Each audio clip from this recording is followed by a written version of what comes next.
संडेला आपण बाहेर जाणार नाही असं होतच नाही आणि काहीतरी शॉपिंग केल्याशिवाय आपल्याला पण चेन पडत नाही. तर चला म्हटलं डीमार्टला जाऊया. डीमार्टला गेलो पण एवढी गर्दी होती, मग आम्ही रिटर्नच आलो. तर नंतर येता येता मग हर्षला शूज घेत होतो. मग आम्ही तिथं हर्षला शूजही घेतला. तिथे गेल्यावर आम्हाला एक क्यूटसी कॅट भेटली. तर ती खूप छान होती. तर हर्षने मस्त फोटोही काढला.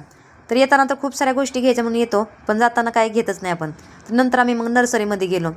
तर इथं आम्हाला चिनी मातीची भरणी घ्यायची होती, पण पाहिजे तशी भेटली नाही, म्हणून नंतर आम्ही रिटर्न आलो. मग तर नंतर आता बाहेर गेलो तर म्हटलं आता काय तर खाल्लं पाहिजे किंवा पिल्लं पाहिजे. मग येता येता मस्त उसाचा रस पिलो. हर्ष आणि मी असेच आहे खादाडी.